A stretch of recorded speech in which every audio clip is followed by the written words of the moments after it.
Hello guys, welcome to my YouTube channel. My name is Michael and this is Logic Everything. Today I want to talk about something very important, and I would have to preface this with a very straightforward story. And this is the story of a man who was arrested in Kentucky in 2012. The most prolific serial killer in U.S. history. Confessed serial killer sparking the interest of local law enforcement in the Tampa Bay area. 78-year-old Samuel Little is in prison. He is convicted of murdering 3 women, but detectives say he has now confessed to killing as many as 90 women across the United States, even detailing homicides. This man was brought into the station. He was booked on just simple drug charges, and when his DNA sample was taken and uploaded into the system, it was cross-referenced with the database that they had. And the people who did that, they discovered something very shocking. The man who they had brought in for just drug charges turned out to be a serial killer. And it was not just any serial killer. By this man's own confession, at the point where they arrested him, he had killed 93 victims. And he started killing in the year 1970. And this was about 42 years later when he was caught. 2012. And now, whatever you're going to take from this case and however you're going to see it, this is a very straightforward sign of a system that works. And you have to understand that this is not just a one-off situation, because in 2010, in a different city at a different time, there was a different case that was involving a young man who was arrested on very simple charges. But when his sample was taken, when his DNA sample was taken and cross-referenced, it was linked to a murder that happened in 1985. Now, this young man was just 27 years at the time, but so that means that he could definitely not have been the one who committed that crime. And then it was found out that he was the son of a different serial killer who had killed at least 10 people that he was convicted of between the period of 1985 to 2007. Now, again, these things have happened over and over again. There are cases whereby, even without trying, people are caught. And what this means is that in a system that clearly works, even if you manage to be able to escape with a crime, you are still not free, because 10 years later or 40 years later, like these particular kinds of cases, you can still be caught, even when the people who are trying to catch you are not really trying. Again, this is a system that works. Americans themselves and people in the West are always critical of the American justice system and their police force and so many different things. And they might have valid concerns. In fact, the willingness for them to be critical of a system that works so well is a good thing. Because for the rest of us, every single one else who is familiar with situations in third world countries or any other part of the world, even some first world countries, understand that things don't run this smoothly. Now, there's a reason why I'm telling you this as a prefix to what I'm about to say, and I will get to that later. But first, let's come back to Africa. Last year, there was a man in the Nigerian House of Assembly. He was a senator. He is a senator. This man proposed a bill that would allow for Nigerians to have the right to own weapons, to own guns, to protect themselves. And people laughed at him. Nigerians laughed at him. Now, there's a reason why this man was making this proposal. And the reason is because over the last 10 years, for the better part of a decade or even more, there have been killings after killings after killings, which is basically a genocide. There has been a Christian genocide going on in Nigeria for almost 2 decades now. And there has also been an ethnic genocide alongside that.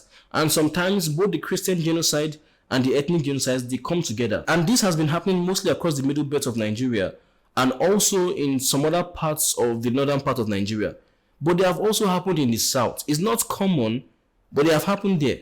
Now, most of these encounters are people who do these kinds of things for religious reasons or for ethnic reasons. And that is specifically why the places whereby these things happen in Nigeria itself, in the north and in the middle belt, are places whereby the majority or the dominant religion or ethnicity changes from where you have a majority almost entirely Muslim communities with some Christians to 50-50 or Christian majority. These are places whereby these attacks are concentrated. And a very good example is Kaduna State, whereby most of the state is occupied by Muslims with a different ethnicity. But the southern part of that state is occupied by Christians. There are Christian communities in that region. And at several different points, entire communities have been wiped out, basically killed, genocided. And after all of these years of these things happening, just a few years ago, even in the south part of Nigeria, there was a situation whereby armed men walked into a church and they murdered every single person there.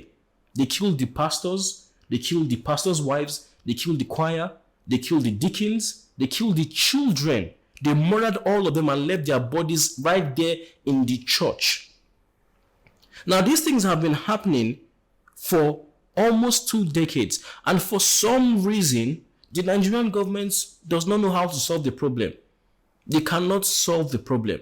Now, we are still going to talk about the reason why that might be the case, because at some point, incompetence just looks like complicity. But regardless of that, you can understand the reason why someone will come out and say, we have to defend ourselves. If the government is unable to defend us, if they are too busy, if the job is too big for them, let us be able to defend ourselves. Now, the people who are allegedly the ones committing this genocide will obviously not want for Nigerians or for Africans to own weapons, because that would make their conquest or their terrorism or their oppression a lot more difficult, when the people you are trying to oppress also have the same weapons that you have. But what is very shocking is that the laughter and the mockery that came to this man for suggesting this, it did not only come from those people, it came from the people who were victims of this attack themselves. There were people who are Southern Christians who were saying, oh, okay, why do we need this? No, this doesn't make any sense. We will not be carrying gun. Everybody will not be carrying gun as if we're in America. And this is what I want to talk about, because this is a symptom of a bigger problem. The problem is that Africans, most especially African Christians of the Pentecostal denomination, they have lost the evolutionary ability that is in every single human being to be able to do things for their own self-preservation. This is something that you would not have to tell any single person to do. It is inborn, it is inbuilt in them. But for some reason, something that is supposed to be intuitive, that's supposed to be inborn, it does not seem to be working out. It does not seem to be coming out of them. And the reason why is simple. The reason is because Pentecostal Christianity has been commercialized to the extent whereby it has become a social utility. Again, there are reasons for that. There are reasons why Africans use their religion as a social utility, but that's a different discussion. The point is that in cases whereby people might have the full control to determine their lives, to take control over their lives, they will simply just defer to God. And this is not just in the security sector. This is not just when it comes to you protecting your own self. That is the most important thing, but it's not limited to that. There was a circular that was passed around just last month, and it involved a government agency that is supposed to be responsible for food security. And basically what they were saying was that they were informing all the branches all around the country to come together and pray. To pray for food. To pray for God's intervention. And again, this is not limited to one agency. This is a cultural problem. Forget about finding people who have this kind of dispensation. It is difficult to find people who do not have this mentality. Again, just a few weeks ago, there was a case whereby the JAMB, which is supposed to be like the SAT, which is supposed to be like the entry exam for anybody who wants to get into university. So it's a very important thing for all the states in this country. And this exam was faulty. There were some complications that allowed for the people, the students, not to be able to get their results. Now, what this means is that regardless of how hard these students had studied, there was some sort of fuck up that prevented them from being able to get an accurate result. And when the person in charge came out, did he resign? Because in a reasonable country, in China, the person would resign. Before anybody says that, he would cry on national TV, begging for forgiveness, talking about how he is a disgrace to his family because of the faults that has affected so many of their generation. That's what would happen in a reasonable country. In America, if someone fucks up on this level, the person might not cry like the Chinese or the Japanese would do, but the person would definitely resign. But when it came to Nigeria, the person in charge came out and he said something. He said, "Man proposes, God disposes," which is a very typical phrase that a lot of Africans and Nigerians will be familiar with, because it is a phrase that is being used when people want to deny themselves of the agency that God gave them in the first place. When they want to claim that, oh, we cannot really do anything, God is always the one that is in control. And again, there is a reason for this. In fact, in the recent event that has happened, whereby over 200 people were killed, which is just an estimation, this thing has been happening for the better part of 1 or 2 decades. In Benue State, which is supposed to be the central region for food generation and distribution of that country, the governor who was calling out for intervention, he himself, he came out and he said that he does not believe in self-defense. Remember, it was not saying he does not believe in retaliation, he does not believe in justice, he does not believe in the people who are responsible for this being found and held to the full extent of the law. He was saying he does not believe in self-defense. In fact, there was also a video of someone who is native to that region, who does business in the region. I have seen videos of this guy when he is describing how terrible these things are, how flimsily you can get killed in these regions. And he himself, by his own admission, he states that the only way he has ever heard of in any community whereby people are able to curb this persecution, because we know who is doing it. We know the people responsible for it. The natives know, the government knows, everybody knows. He said that there was a community that they were able to curb it simply by making sure that every single member of this group of people who are going to be a potential problem, who might actually do this genocide and these killings, they made sure that they lived in a certain region whereby everyone knew where they were. And the reason he gave was that the way they did it so that everyone in that community knew where the families of these people lived. And that's the only community that's been able to survive without having issues, because those people know that if they do anything, if they commit any sort of terrible atrocity, everyone in that community knows where their family lives. That means in the midst of all of this animalistic monstrosity that these people perpetuate onto human beings, they still have feelings for their own families, which means they are not mad, which means that to an extent they are rational, which means that they understand that when the consequences of their actions is greater than what they are going to gain by doing that action, which is supposed to be losing their family, they would not do it. But yet, this same guy who made this very astute observation, he also said that it was ridiculous to consider the idea that people would decide that everyone should be owning guns. Yesterday, more than 100 rural farmers were killed in Benue State. People will tell us, hey, you don't have to wait for the federal government. Protect yourself. Go and buy your arms. One of the challenge we do, or one of the mistakes we do here in Nigeria is that we don't look, or let me say Africa, we don't look at the long-term perspective of anything we are doing.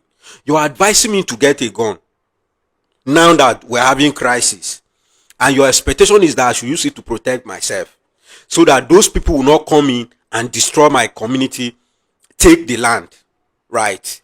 Now, if I buy this gun and share to people in my community, and many other people who also have money, buy and share to youth that don't have jobs, buy and share to youth that they are not being trained to use that gun because of today, and we're able to fight and chase those guys away.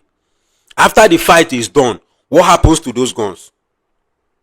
Are you seeing what would be for someone who does not have a job, should not handle a gun that he can point to anyone and receive the person's property?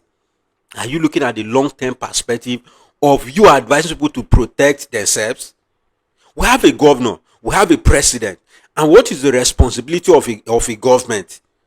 To the little sense that I have and what I have been taught, And based on what our constitution have said, the federal government has the single responsibility to protect the life and then properties of a nation. He said that it is ridiculous. Does that make any sense? So someone will have gun, on that person will have gun, which is a very familiar sentiment, which is a sentiment that a lot of Nigerians have. And it's the same thing that people were echoing when the senator, Ned, he came out and he proposed for Nigerians to own weapons. Oh, it is crazy. We will now be like America, Abi. Everybody will not be shooting each other. Now, the problem is that it is always funny to me when Nigerians and Africans refer to Africa in a derogatory remark. It is funny. It is funny because every week there's a video of a new person that is crying. Either because the person was deported or the person was denied entry into America. And it's the same for Canada. It's the same for Australia. It's the same for the UK.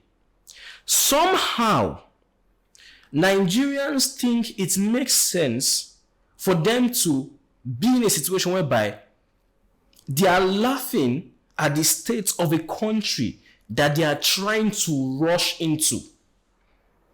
There are people who go and do prayer and fasting, of course, using their religion in service of themselves, not serving the religion as they usually do. They pray and make dedications and they sow seeds and they do different spiritual exercises just for them to have a chance to enter America or Canada. In fact, people take their passports to churches for them to be prayed on. And people celebrate, they give testimonies in the church, not testimonies of God's hand in their lives or them having a good experience with God, testimonies of them being able to run to the same country that they claim is so chaotic that it is insane. Because in America, this same America that, oh, we will now be like America, everybody will not be having guns. In America, there are more guns than people. And yes, there are gun crimes, but the funny thing is that if you calculate all the deaths by guns, all of it, and you do the mathematics with the population of people living in the US, it doesn't compare. It doesn't compare at all to the people who are killed every year because of different reasons. Now, there's a reason why I mentioned America. There's a reason why I told you about the stories of their system working. This is because, despite what many people might believe, the system over there works. And that is the reason why Nigerians, even wealthy Nigerians, want to go and live in those countries. Even in Canada. Because in case you did not know, Canadians have guns. You might think it's just America. Canadians have guns. Australians have guns. People in the UK used to have guns. And that is the reason why even the wealthy Nigerians, even the politicians who screw up the country, they want to go and live there. Because that is a livable country. The system works. The system works so well that you will be caught very quickly after you commit a crime. And that is the reason why every single time you hear of any high-profile case of someone being killed in the US, the killer is caught very quickly. Earlier this year, I think in January or February, there was a case of a CEO who was gunned down when he was going for a meeting. The profile of the killer came out the same day or the very next day after the crime was committed. A few days later, the person was apprehended and now is facing the charges in court. It wasn't caught in the same state, it was caught in a different state. And he used a mask, he used gloves, he used different types of disguises, and he was still caught. Just last month, there was a killer who assassinated a congresswoman and her husband at home. This person dressed up as a police officer, wore a face mask, so many protections, so many ways to outsmart the police, and he was caught the very next day or the day after. The same way, there was a case whereby several different people escaped from a prison, and every single one of them were caught. This is what happens in a system that works. But you see, the thing is that in this country, in the US, whereby they have that system that works, the people still want to have their weapons to protect themselves. Because this level of competency, you might be critical of it, but you can never say that it is on par with anything you have in Africa. And that is the reason why they have a country that your elites as Africans want to go and live in. That is the simple reason. Because they have their destiny in their own hands. First of all, in the US, they have a federal system whereby the federal government has ability to control several different institutions. They have the CIA, they have the FBI, they have Homeland Security, they have the National Guard, they have, I think, NSA. Then when it comes to the state level, they have state police. Then they have county police. Then they have highway patrol. And they will probably still have several other institutions and security measures. That makes it very difficult, if not impossible, for you to escape if you do a crime. And with all of these levels of protection, these people still want to have their guns to protect themselves. But for some reason, in Nigeria, Nigerians are laughing. They are saying, oh, we don't need guns, in a system that does not work. Whereby the police, the security apparatus in Nigeria only works if you have money. That is the truth. It only works if you are able to mobilize that security apparatus on behalf of yourself and your family. That's the only way it works. And even then, it works to a limited extent, because whenever you encounter someone with more money than you, the entire arrangement breaks down. And then you also have a situation whereby, at the very best, there is a high level of incompetency from a government whereby they are unable to solve security crises that have been happening for decades, whereby their citizens are dying. That is at best. At worst, they are complicit, if not part of the orchestrating mechanism of that crisis. This is a very real possibility, because there have been several different people. In fact, the same governor who said he does not believe in self-defense, he came out and he said that the people who are sponsoring these genocidal attacks are members of the Nigerian House or Senate, that they are politicians who are actively in the Nigerian government. Several different foreign intelligence, including America, have released lists that include active members of the Nigerian government as part of terror watch lists. Several different people have come out and said that the Nigerian government is complicit to a significant extent. People have said, from credible sources, not just from random people, this is a real situation that is a very scary reality. But in the midst of this scary reality, these people, Nigerians and Africans, cannot still think to the extent that we need to be able to protect ourselves. We need to be able to, no one is coming to save you. What makes it worse is that in every other situation, in every other case, Nigerians understand it. Nigerians understand that you can never get anything if you are depending on the government. In every single situation, the public option is the worst. If you wanted to opt for a transportation mode of transportation, the public option is always the worst. You would want to go through a private option rather than a public option. You would want to use DHL instead of NIPOST, instead of Nigerian Postal Service. You would want to go and send your children to private institutions instead of federal institutions. You would want to treat yourself with private hospitals instead of public, federal, or state hospitals, because you understand the difference in the quality. These systems don't work on any level. The entirety of Nigerian excellence and African excellence is always based on individuality. The success that comes from music and sports, every single thing is based on individuality. There is not one single aspect of Nigerian society that works to an extent whereby you can be proud of it. Not one. Oh, you're proud of Afrobeat is good, you're proud of it. What brought forth, was it the government? No. In every single aspect, Nigerians understand that I will not have electricity if I don't provide electricity for myself. That's why Nigerians have generators. Not generators. They have one generator and then they have a backup and they have a big gen. mostly 2 generators, sometimes 3 generators. And then they have inverters that get charged with generators, electricity, and solar. And that's the reason why Nigerians fence their houses and they put barbed wires on top, because again, they have handled the energy aspect, energy provision, they've handled that aspect. When it comes to security, they're also handling that aspect. You get dogs, you get big Caucasian shepherds, and you also have fence. You put things around your nets. You protect yourself because you know that the government will not protect you.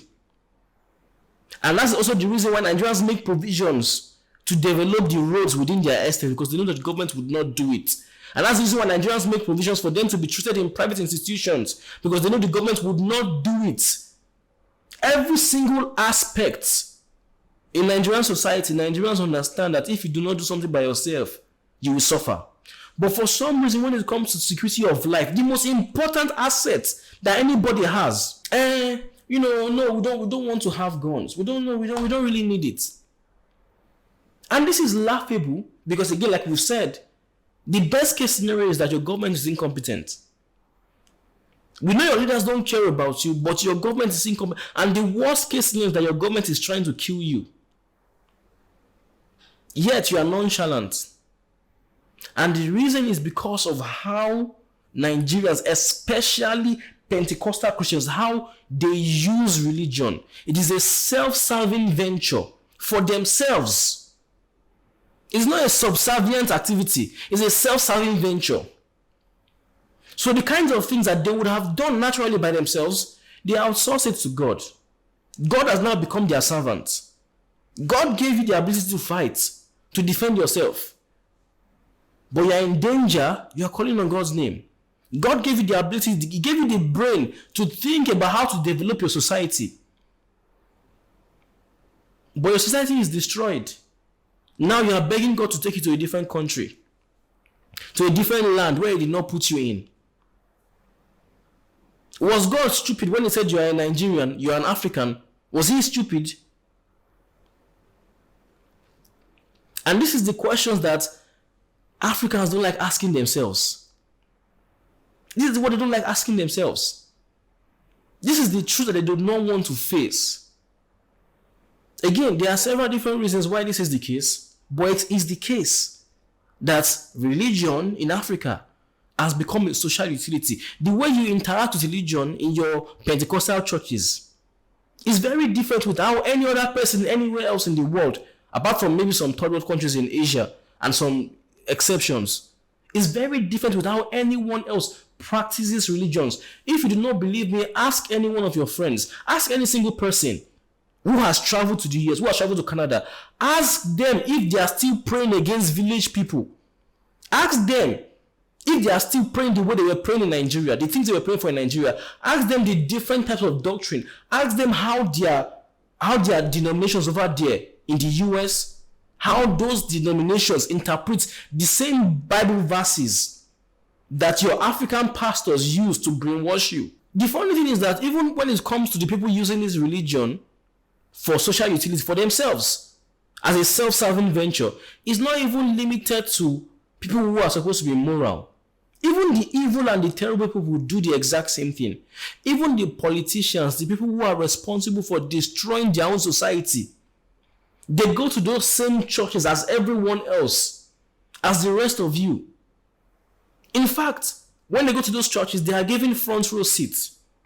The exact same elitist Nigerian treatment, they are given special treatment. They're given front row seats. You can't sit down with them.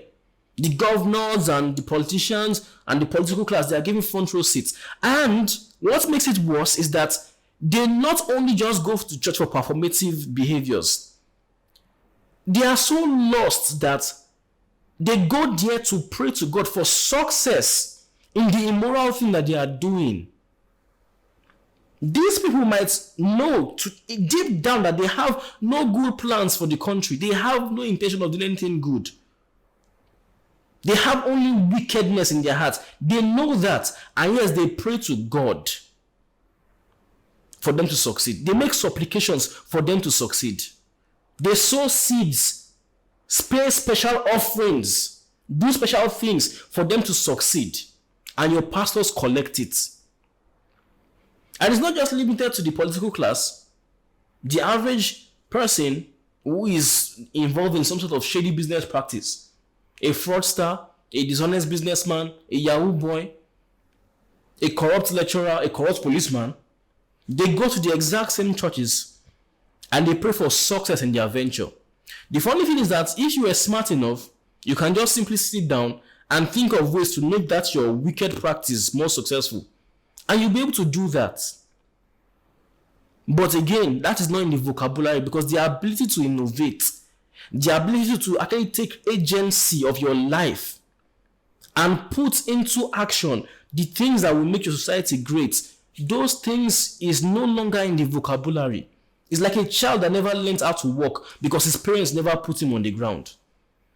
The child never learned, the child has even, maybe he learned at some point, but he has forgotten how to walk. Because every single time, when he wants to move from one place to the other, he calls on his dad. Daddy, please carry me to that place. Take me to this place, take me to that place. How would you ever learn how to walk? Why did God create you with legs? If every single time you want to walk, you call on God to take you from that place to a different place. It's not necessarily limited to just Nigeria. It's the same for many African countries. Ghana, Kenya, South Africa. You have these exact same commercialized versions of religion that they are calling Christianity. And this is not limited to the most extreme people, the most performative people. This is a very widespread phenomenon that most, if not all, African Pentecostal churches do. And if you're thinking, I know some people are bad, but my own pastor, your pastor is one of them. Oh no, I know he's not talking, I'm talking about you. If you're thinking, yes, I'm talking about you. Well, my general overseer, I'm talking about I'm talking about the person you think I'm talking about. That's what I'm talking about. I'm talking about you. You are part of the problem. Because the simple truth is that Africa and the countries in Africa is a manifestation of the collective mindset of the African people. Like to have your entire beliefs. Now, there's one aspect of this thing I've still not spoken about till now. Like I've already said, when it comes to countries like the USA, they have several different levels of security apparatus that function significantly better than whatever you have in Africa. They are more adequate, they are more well-funded, they are more tactical, they are more trained. They function a lot better and they are a lot more competent. And they actually have the intention of protecting their people. And you also have several different levels of it, from the federal level to the county level. They have all of those things. And still they have guns. But again, like I said, the interesting part is that the ability for Americans to have guns is not necessarily to even protect themselves from the kinds of situations that Africans find themselves in. It's not even to protect themselves from terrorists or from bandits or from people who are going to break into their houses at night. It helps. It's a good thing. That's a good feature of being able to own guns. But that is not the primary reason as it was intended originally. The reason why they want to own guns and why they are allowed to own guns in the first place is because they are trying to protect themselves from a possible tyrannical government. Not from a foreign government, from their own government. Which means that these people who created this country, they said that even though this government is functioning, even though they have these levels, different standards and different levels of security protecting its citizen, we still need to be protected from them. Do you understand how crazy that is?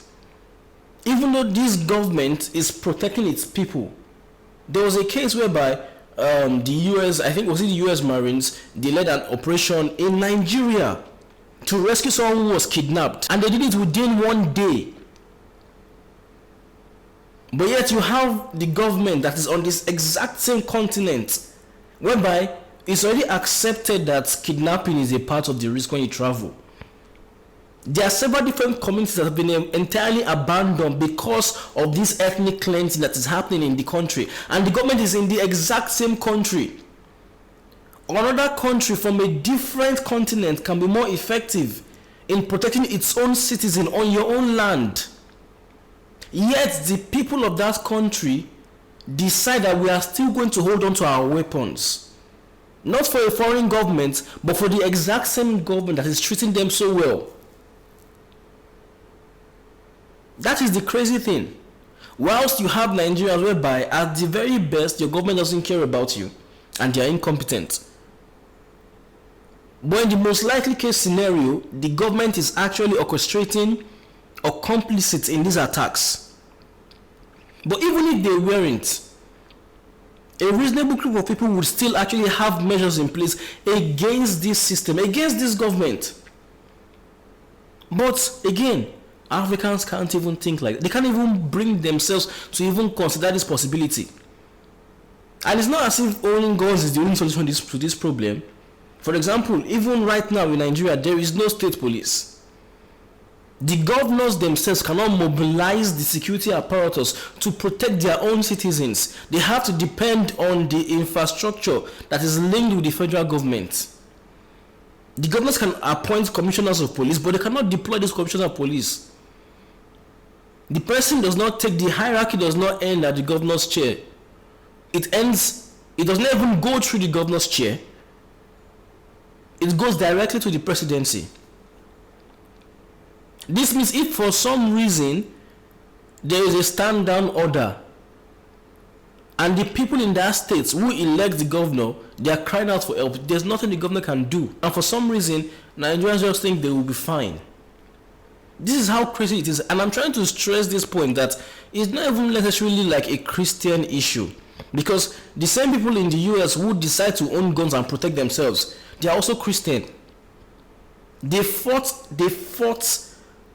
their colonial masters with guns. They got a country and they are retaining their right to protect themselves against that country with guns, and they are still Christians and they love their guns because there's a very different mentality. So it's not even a Christian thing, it's a mentality thing. There's a very different mentality. They see it as their own responsibility to be able to defend their rights to keep their religion, while Africans see their religion as what is going to defend them. For Africans, their religion is what is supposed to be serving them, not them serving God. That is the difference. And in the irony of it all, these same people cannot even see how ridiculous it is or how ironic it is that they are saying that, we don't just want to be like America, or that no, they cannot be like that kind of country. They're always having mass shootings and they're having killers everywhere. And they say this thing so shamelessly, as if it's possible for it to just like mistakenly end up as America. Just fuck around and be like America. That's what happens now, just mistakenly. It's the same thing. People who just want to go to a gym, they will say that, please coach, I want to gym, but I don't want to be as big as those bodybuilders. I don't want to be as big as Samson Dauda. I don't want to be as big as Ronnie Coleman. I don't want to do mistake and be like Chris, but I just want to just a little bit. As if it's possible.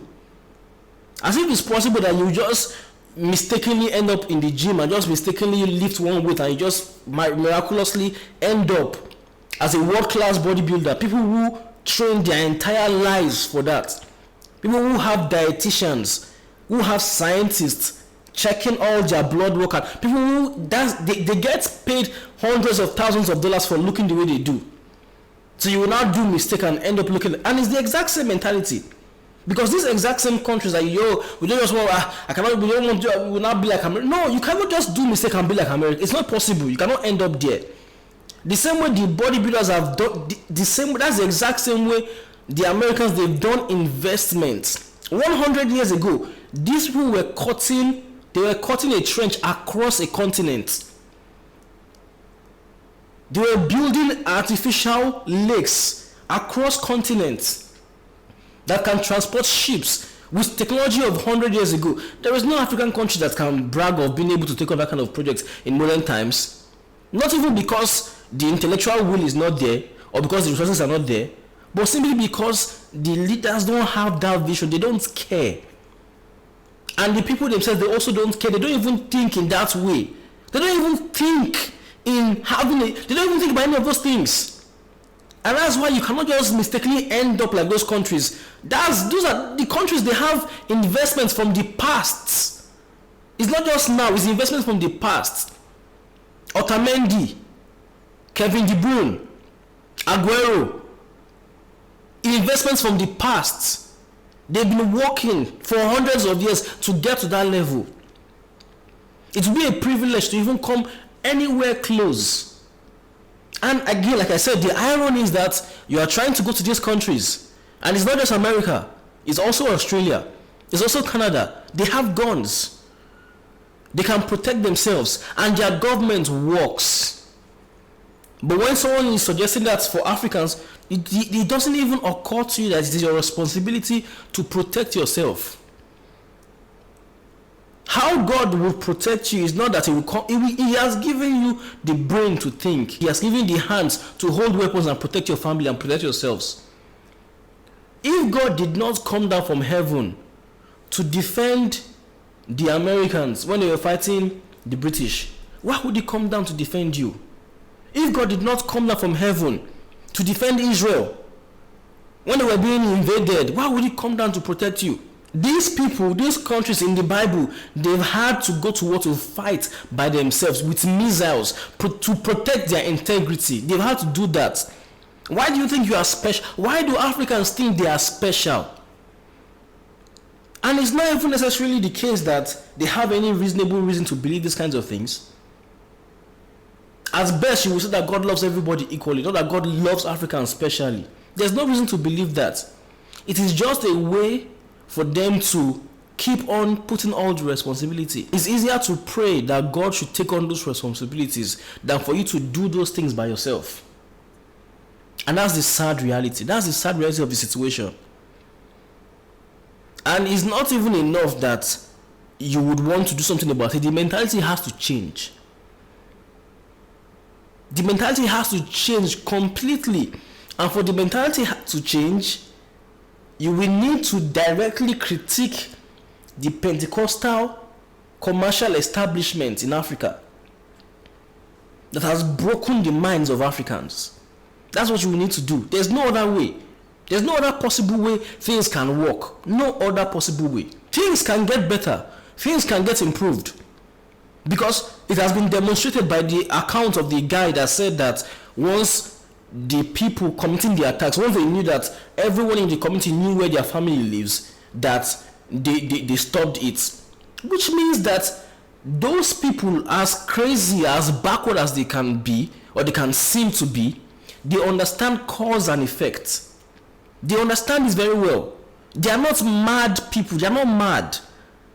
They understand that if there are repercussions for what they do, they probably shouldn't do it. But if there are no repercussions, once you have monopoly on violence, why would you stop? You have everything to gain, nothing to lose. And it's clear that the Nigerian government, like always, is not on the side of Nigerians. And so many African leaders are not on the side of Africans. But for some reason, Africans keep expecting God to come down and intervene in their situation. When God did not do anything for the Japanese, when there was a nuclear bomb coming to their land, God did not do anything for the Americans when Japan shot Hawaii down. God did not do anything for the Jews. God did not do anything for the Germans. God did not do anything for the French. But somehow it is you that God will come down and do something for. And they try to paint it and pretend as if it is a sign of having faith. No. It's a sign of fraud. You are a fraud. You are trying to gaslight God into coming down to save you by saying that no, it's a sign of me having faith that God will say. That's why I will not do. You are trying to gaslight God. Do you think God is stupid? If you don't protect yourself, you will cease to exist. So this situation will be resolved one way or the other. And the good thing is that there is a solution. The only reason why there seems to not be a solution is because this is a symmetrical warfare. Just continuous cause, no effect. Just continuous cause from one direction. That is the simple reason. And the moment Africans can break out of that mental cage and understand that no one is coming to save you, your life and your destiny is in your own hands, that is when things will get better.